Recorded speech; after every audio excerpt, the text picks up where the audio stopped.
ಪಂಚಾಯಿತಿ ಮಹಿಳಾ ಮತ್ತು ಮಕ್ಕಳ ಅಭಿವೃದ್ಧಿ ಏನು ಮಾನವ ಕಳ್ಳ ಸಾಗಾಣಿಕೆ ಬಗ್ಗೆ ಆಗಲಿ ಜೀತ ಪದ್ಧತಿಯ ಬಗ್ಗೆ ಆಗಲಿ ನಿಮಗೆಲ್ಲ ಐಡಿಯಾ ಇದೆ.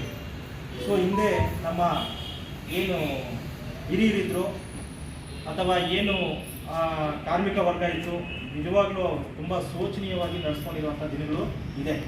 ಈಗ ನಮ್ಮ ತಾತ ಅಜ್ಜಿ ಅಥವಾ ನಮ್ಮ ತಂದೆ ಆ ಚೈಲ್ಡ್ಹುಡ್ಡಲ್ಲಿ ಅವರ ಕೆಲಸಗಳನ್ನು ಮಾಡಿಸ್ಕೊಂಡಿದ್ದಾರೆ. ಈ ನಮ್ಮಲ್ಲಿ ಜಮೀನ್ದಾರ ಪದ್ಧತಿ ಮತ್ತು ಈ ಶಾನ್ಭೋಗ್ರು ಈ ಥರ ಒಂದು ಕಾನ್ಸೆಪ್ಟ್ ಇತ್ತು ಬಿಫೋರ್ ನಮಗೆ ಏನು ಸ್ವತಂತ್ರ ಪೂರ್ವದಲ್ಲಿ. ಅವಾಗೆಲ್ಲ ಅಷ್ಟೇ ಊಟಕ್ಕೋಸ್ಕರನೇ ಕೆಲಸ ಮಾಡ್ತಾ ಇದ್ದೀವಿ. ಆವಾಗ ಜೀತ ಪದ್ಧತಿ ಅಂತ ಅವ್ರಿಗೆ ಐಡಿಯಾ ಇದ್ದಿಲ್ಲ ಅಷ್ಟೇ.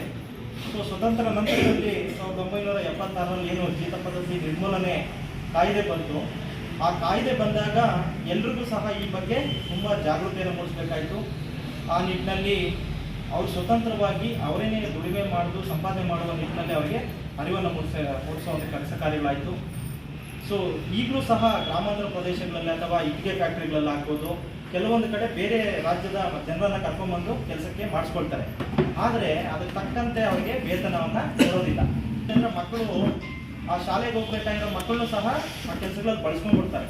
ಬಟ್ ಇವಾಗೆಲ್ಲ ಅಲರ್ಟ್ ಆಗಿದ್ದಾರೆ. ಯಾಕಂದರೆ ತಾಲೂಕು ಮಟ್ಟದಲ್ಲಿ, ಗ್ರಾಮ ಪಂಚಾಯತಿ ಮಟ್ಟದಲ್ಲಿ ಕಾವಲು ಸಮಿತಿಗಳಿದ್ದಾವೆ, ಮತ್ತು ಜಿಲ್ಲಾ ಮಟ್ಟದಲ್ಲಿ ಸಮಿತಿ ಇದೆ. ಎಲ್ಲ ಇಲಾಖೆಗಳನ್ನು ಸಹ ಎಲ್ಲ ರೀತಿಯಲ್ಲಿ ನಮ್ಮ ಗ್ರಾಮ ಪಂಚಾಯತಿ ಮಟ್ಟದಿಂದ ಹಿಡಿದು ಗ್ರಾಮ ಮಟ್ಟದಿಂದ ರಾಜ್ಯ ಮಟ್ಟದವರೆಗೂ ಕೆಲಸ ಮಾಡ್ತಾ ಇರೋದ್ರಿಂದ ಈ ಒಂದು ಪದ್ಧತಿ ನಮ್ಮಲ್ಲಿ ಕಂಡು ಬರ್ತಾ ಇಲ್ಲ.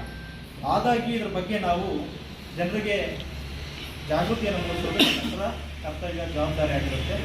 ಈ ನಿಟ್ಟಿನಲ್ಲಿ ನಿಮ್ಮನ್ನೇ ಯಾಕೆ ನಾವು ಕರೆದಿದ್ದೀವಿ ಅಂತಂದರೆ, ಹೊಸ ಅಂಗನವಾಡಿ ವರ್ಕರ್ಗಳಿದ್ದಾರೆ, ಮೊನ್ನೆ ಅಪಾಯಿಂಟ್ ಆಗುತ್ತೆ. ಮತ್ತು ನಾವು ಒಂದೊಂದು ಸರ್ಕಲ್ಗೆ ಒಂದು 2-3 ಜನ ಟೀಮ್ ಲೀಡರ್ಸ್ ಅಂತ ಮಾಡಿದ್ದೀವಿ, ಆ್ಯಕ್ಟಿವ್ ಆಗಿ ಪಾರ್ಟಿಸಿಪೇಟ್ ಮಾಡ್ತಾ ಇರೋಂಥ ಅವ್ರನ್ನ ಕರೆದಿದ್ದೀವಿ.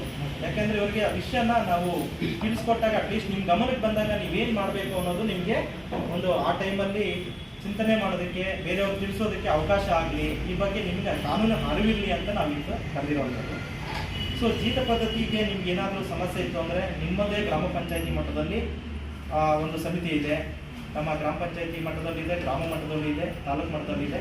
ನೀವು ಜಸ್ಟ್ ಮಾಹಿತಿ ಕೊಟ್ಟರೆ ಸಾಕು. ನೀವೇನು ಹೋಗಿ ಅವ್ರನ್ನ ತಡೆದು ಅಥವಾ ಅವ್ರನ್ನ ನೀವು ಬೇರೆ ಸಮಸ್ಯೆ ನೀವು ಸಿಕ್ಕಾಕೊಳ್ಳೋದಕ್ಕಿಂತ ಜಸ್ಟ್ ಈ ಥರ ಇದೆ ಅನ್ನೋದ್ರ ಬಗ್ಗೆ ನೀವು ಜಸ್ಟ್ ನಮಗೆ ಮಾಹಿತಿಯನ್ನು ಕೊಟ್ಟರೆ ಸಾಕು. ಅದನ್ನ ತಡೆಯುವಂಥ ಕೆಲಸವನ್ನು ಕಾನೂನು ಕ್ರಮ ಜರುಗಿಸೋದು ಖಂಡಿತ ಪೊಲೀಸ್ ಇಲಾಖೆ, ನಮ್ಮ 15 ಇಲಾಖೆಗಳ ಜವಾಬ್ದಾರಿ ಇದೆ. ಅದನ್ನ ಎಕ್ಸ್ಪ್ಲೈನ್ ಮಾಡ್ತಾರೆ ಸಂಪನ್ಮೂಲ ವ್ಯಕ್ತಿಗಳು.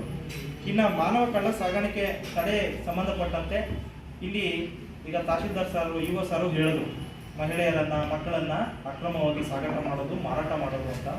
ಅದ್ರ ಜೊತೆಗೆ ನಾನು ಇನ್ನೇನು ಅಡಿಷನ್ ಮಾಡ್ತೀನಿ ಅಂತಂದರೆ, ನಿಮಗೆಲ್ಲ ಗೊತ್ತಿದೆ, ಅಂಗಾಂಗಗಳನ್ನು ತಗೊಳ್ತಾರೆ.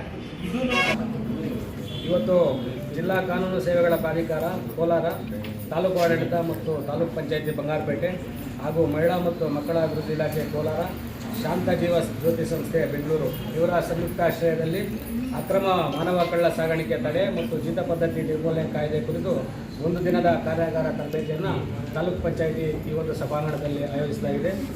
ಈ ಒಂದು ಸಂದರ್ಭದಲ್ಲಿ ವಿಶೇಷವಾಗಿ ಇತ್ತೀಚೆಗೆ ತಾನೇ ನೇಮಕಾತಿಯಾದಂತಹ ಅಂಗನವಾಡಿ ಕಾರ್ಯಕರ್ತರಿಗೆ ಈ ಒಂದು ಜೀತ ಪದ್ಧತಿ ನಿರ್ಮೂಲನಾ ಕಾಯ್ದೆ ಬಗ್ಗೆ ಅರಿವು ಮೂಡಿಸುವುದು ಮತ್ತು ಈ ಜೀತ ಪದ್ಧತಿಯನ್ನು ನಿರ್ಮೂಲನೆ ಮಾಡಲಿಕ್ಕೆ ನಾವು ತಾಲೂಕು ಆಡಳಿತದಿಂದ ಕೈಗೊಳ್ಳಬೇಕಾದಂತಹ ಕಟ್ಟುನಿಟ್ಟಿನ ಮತ್ತು ಕಾನೂನಾತ್ಮಕ ಕ್ರಮಗಳ ಬಗ್ಗೆ ಪೂರ್ಣವಾದ ಮಾಹಿತಿಯನ್ನು ಇಲ್ಲಿ ಈ ಕಾರ್ಯಾಗಾರದಲ್ಲಿ ಚರ್ಚೆಗೆ ಒಳಪಡ್ತವೆ. ವಿಶೇಷವಾಗಿ ಜೀತ ಪದ್ಧತಿ ಅನ್ನೋದು ಮನುಕುಲದ ವಿರೋಧಿ ಅಂತ ನಾನು ಈ ಸಂದರ್ಭದಲ್ಲಿ ಅಭಿಪ್ರಾಯ ಪಡ್ತೇನೆ.